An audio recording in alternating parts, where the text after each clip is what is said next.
Eu posso dizer que sou um filho dessa casa e, na verdade, o que eu vou falar é para testificar exatamente isso, porque em 2016 eu vim a Taubaté para conhecer o tal do Luiz Hermínio.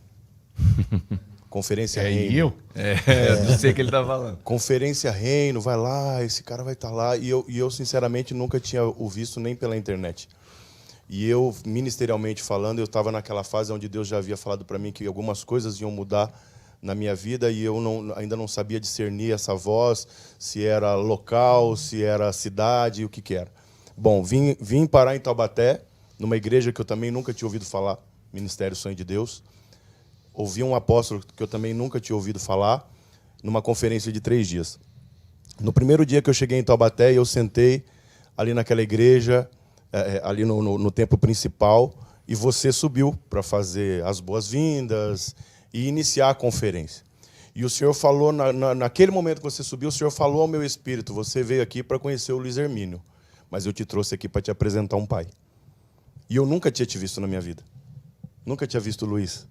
E hoje, 6 anos depois, eu estar aqui sentado, vendo vocês na mesa, sentados, porque logo após a conferência, acho que uma semana depois, eu estava na tua sala, derramando o meu coração na mesa, e você discerniu imediatamente no Espírito e falou para mim, encerra o teu ciclo lá, vem para cá que nós vamos cuidar de você.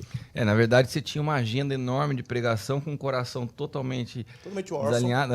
E o que eu propus para o Fernando é, cara, para tudo que você está fazendo, cara. Você precisa ser cuidado primeiro, né?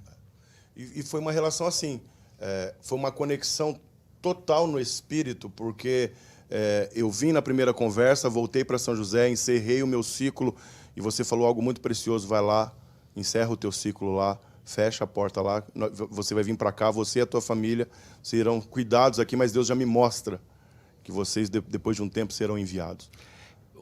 Você vai fazer uma pergunta? Se você está contando, porque eu queria pegar esse gancho do que você está falando do envio para fazer uma pergunta. Então, e aí eu vim só para testificar isso. Primeiro, a conexão no espírito. Então, assim, o que eu vejo hoje, 6 anos depois? Hoje eu sou um ministro do Evangelho porque Deus primeiro me apresentou uma casa paterna. Me ensinou sobre paternidade. Me deu um pai. E esse pai me enviou no tempo certo. E hoje, 6 anos depois, eu estar sentado aqui, e eu estou mais falando para testificar do que para perguntar, e aí pode até ficar com uma pergunta. Eu não consigo me ver mais fora desse ambiente paterno. Eu hoje, quando eu olho ao meu redor, eu falo, sem o apóstolo Cristiano exercendo paternidade na minha vida, onde eu estaria hoje? Como seria a minha vida hoje se eu decidir, não quero mais esse cara como meu pai? Porque eu acho que paternidade é isso. Deus te apresenta um pai. E você vai ser cuidado por ele. Essa aliança, ela enquanto esse pai existir. E eu acredito que se amanhã ou depois Deus resolver recolher você, ele vai deixar um outro pai, uma linhagem de descendência para cuidar de mim. Mas hoje eu olho, dentro de tudo que foi construído nesses 6 anos, entre eu estar aqui e Deus falar assim, eu vim aqui para te entregar uma casa paterna e te apresentar um pai, e ver tudo que foi construído na minha vida, todo o cuidado paterno, eu não consigo me ver mais fora dessa aljava, fora desse carinho, fora desse cuidado.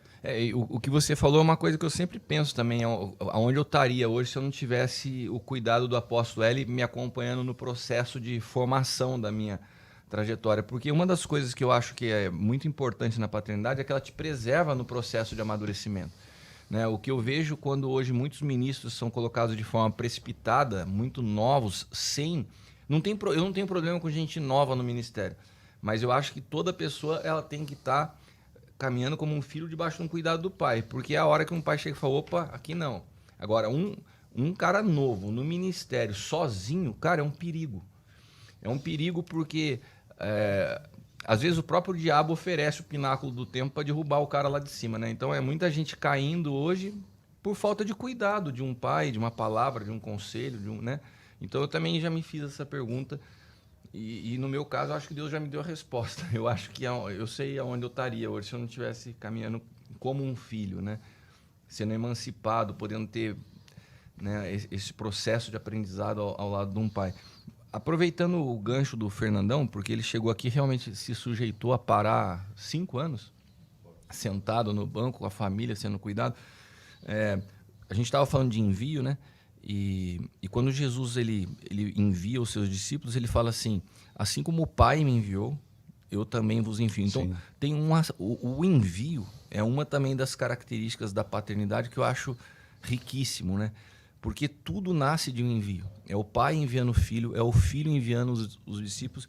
E isso é a base, né, desse fundamento apostólico. Tudo nasce de um envio. Ninguém nasce, eu vou fazer em mim mesmo, eu quero começar a partir de mim. Né? Porque como filho você precisa ser enviado por um pai. E o envio tem um assim como, né? Você falou uma coisa, Luiz, que a pessoa ela demonstra honra a você muito mais do que a bajulação pela disposição em viver as mesmas práticas. Você enviou alguém para o cara chegar e falar assim, olha, o Luiz lá faz assim, mas aqui eu vou fazer do meu jeito. Né? Como que é? E a minha pergunta é essa. Dentro do crescimento que o Mevan tomou hoje no Brasil e nas nações, como que você consegue preservar essa essência em cada pessoa que você envia como um filho? Por exemplo, a pessoa você enviou lá e de repente você percebe que, cara, esse cara está numa movimentação equivocada. Houveram situações ao longo desses anos onde você percebeu que não foi o envio ou a pessoa que queria simplesmente ser Mevan, mas não era filho. Isso tem uma disparidade. Sim, sim. Os filhos são diferentes, né? No que o Luiz quer a marca, né? Exato. Às vezes é só o selo. Então, assim, por isso que uma liderança de cuidado, ninguém vai se sujeitar a ser guiado por você se não for cuidado por você.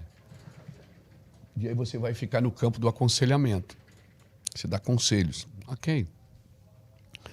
A liderança que ela cuida, ela favorece o momento, mas ela não favorece o futuro. Não é? Então, claro que a gente tem experiências e é uma coisa que eu deixo solta. Eu não tenho problema com isso. Como eu disse, a movimentação ela pode ser diferente. Os princípios não. Né? A gente tem igreja, por exemplo, que ela tem algumas movimentações diferentes. Nós temos um trabalho lá em Itajaí, chama Brava Burns, que é na Praia Brava, que trabalha só com o pessoal do surf, que leva esse nome, Brava Burns. A maioria dos meninos que vão no Brava Burns não frequentam a igreja.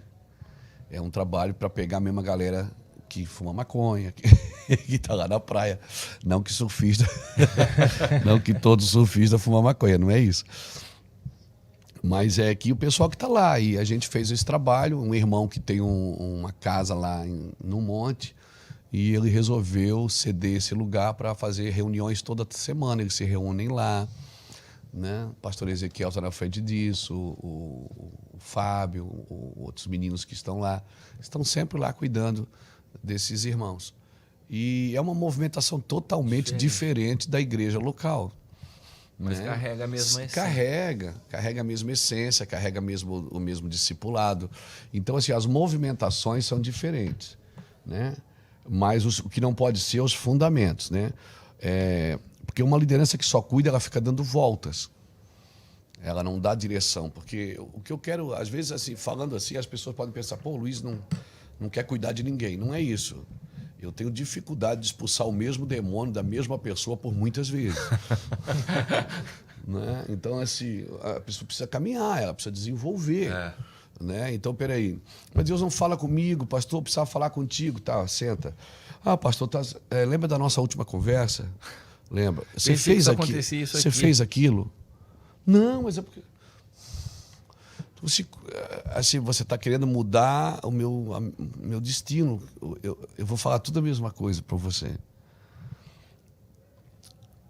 Ok.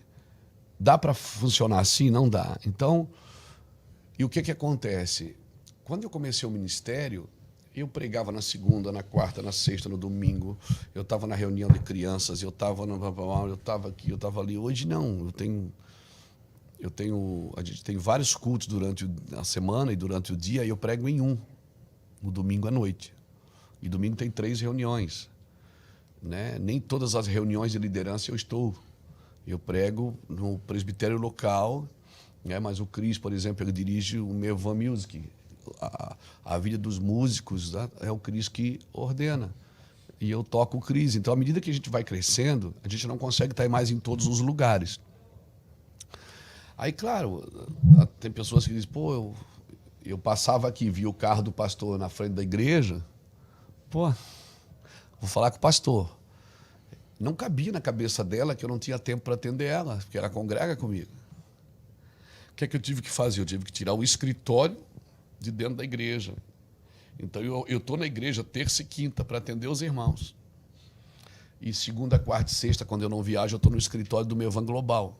Lá eu atendo os pastores, atendo jogador de futebol, atendo empresário, atendo político, atendo... É aqui. Aqui na igreja, eu estou com os irmãos, toda semana. Aí, irmão, tá, eu passar lá meu carro, ô pastor, sobe aí, cara, sobe aí, vou conversar. Fico solto para dar oi para todo mundo e tal, porque aquele irmão, ele tem um, assim, ele tem uma relação comigo que ele acha que eu vou cuidar dele a vida inteira, e eu não vou. Mas você não tem que cuidar? Não tenho. Não é carência, né? Biblicamente não é assim. Então, assim, eu fiz o casamento dele. O meu avô tem 21 anos. Eu fiz o casamento dele. Aí o filho dele nasceu, eu apresentei. Agora o filho dele quer casar, ele quer que eu faça o casamento, e às vezes eu não estou nem no país. Entende? Então, essa relação é que é complicada. As pessoas veem assim, pastor, estou sentindo tu mandar um áudio lá pro meu amigo. Cara, eu não estou sentindo. Então, assim, as pessoas querem você fazer coisas que você não tem chamado para fazer, entendeu? E eu não me deixo levar por isso. Temos mais uma pergunta na plateia, eu passo por... Sabe aquela coisa assim, pô, o pastor agora ficou soberbo, porque antes ele pregava aqui, todo mundo dava atenção para todo mundo, mas agora eu não tenho. Olha a minha cara de sono. Tá vendo? Tô vendo. Então assim, eu vou pregar à noite, daqui a pouco eu vou pregar. É uma conferência. Eu posso abrir a Bíblia e pregar, porque eu sei pregar, aprendi.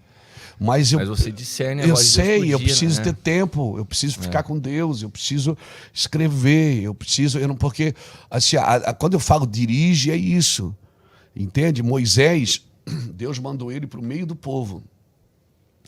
Depois teve um tempo que Deus chamou Moisés para andar na frente do povo e guiar o povo. Depois teve um tempo que Deus chamou Moisés para andar acima do povo. O povo ficava embaixo, Moisés subia o monte para estar com Deus. Então você precisa discernir esse momento na sua vida. Então, porque às vezes senão você sofre. Você sofre por quê? Porque minha neta faz aniversário semana que vem, a gente tem que negociar a data. Porque a data eu não vou estar. Então a minha filha fica, pai, que dia que o senhor vai estar? Entende? Para negociar a data. Então, assim, cara, quanto mais aumenta a demanda, mais solitário você se torna. Não é porque você se isolou do mundo, não, é porque você precisa dessa solitude para poder dar direção. Senão você fica rodando no deserto e as pessoas ao seu redor, entendeu? Então, no meio do povo é uma coisa, na frente do povo é outra, e acima do povo não é que você é melhor que o povo, Sim. não é isso, gente. São responsabilidades diferentes. São responsabilidades diferentes. Então, assim, eu acordo de manhã, se eu pegar meu celular, tem 600 WhatsApp. Mas aí eu chamo o Cris, pega. Eu chamo a Geice, pega, eu não tenho condição de atender. Daí o cara daqui a pouco me liga, pô, antes o senhor me respondia. Mas é assim mesmo, depois que você fica grande. Que preguiça. Eu não tô grande, velho. Eu só tô fazendo mais coisa, entende? Então eu não troquei amigos pelos outros, eu só agreguei pessoas. E você que era para estar já com a espada na mão, me ajudando, tá lá no final da fila reclamando porque eu não fui no teu aniversário. Entendeu? Então, assim, é esse que as pessoas precisam entender. Então a igreja, me perdoa assim, rasgar aqui, é muito mimimi, velho. É muito mimimi, porque o pastor, saudade. Recentemente um casal nos procurou na igreja para dizer que ele ia sair da igreja porque ele quer ir para uma igreja menor, porque ele precisa ser cuidado. Pô, o cara está comigo há 18 anos e vai ser cuidado. Nunca vai crescer, vai ficar a vida inteira no berçário. Ele precisa crescer, cara, ele precisa sair do berço, ele precisa comer sozinho, precisa alimentar os outros. Então, assim, esse cara, a probabilidade dele não ser útil no propósito de Deus, ele vai ficar a vida inteira. A igreja do cuidado, ela está dizendo, Deus maná, Deus água, Deus é carne, Deus é... porque senão eu vou voltar para o Egito. Volta, irmão. Essa semana eu recebi... Quer voltar, volta. Eu recebi uma mensagem de um irmão querido, mas mandou para mim assim, ontem, né? Falou assim, apóstolo, tá tudo bem? Você tá chateado comigo porque eu te mandei uma mensagem e você não respondeu? Eu fiz alguma coisa? Eu falei assim, cara, você não fez nada. Simplesmente tô no meio de uma conferência, uma correria, minha vida tá... Tô recebendo gente em casa, tô um montão de coisa. Só não tive tempo de responder, não aconteceu nada. Né? E a minha demanda é muito menor que a tua, mas você percebe que de repente começa a colocar uma pressão sobre você. Se você não responde no dia, se você não atende o negócio... Parece que já tem alguma coisa estranha lá. Se você deixasse de ir no CrossFit, você tinha 1 hora para responder. Tá colocação. Isso é o contraponto. Contraponto. Isso é contraponto? Isso é contraponto. Então é isso, sabe?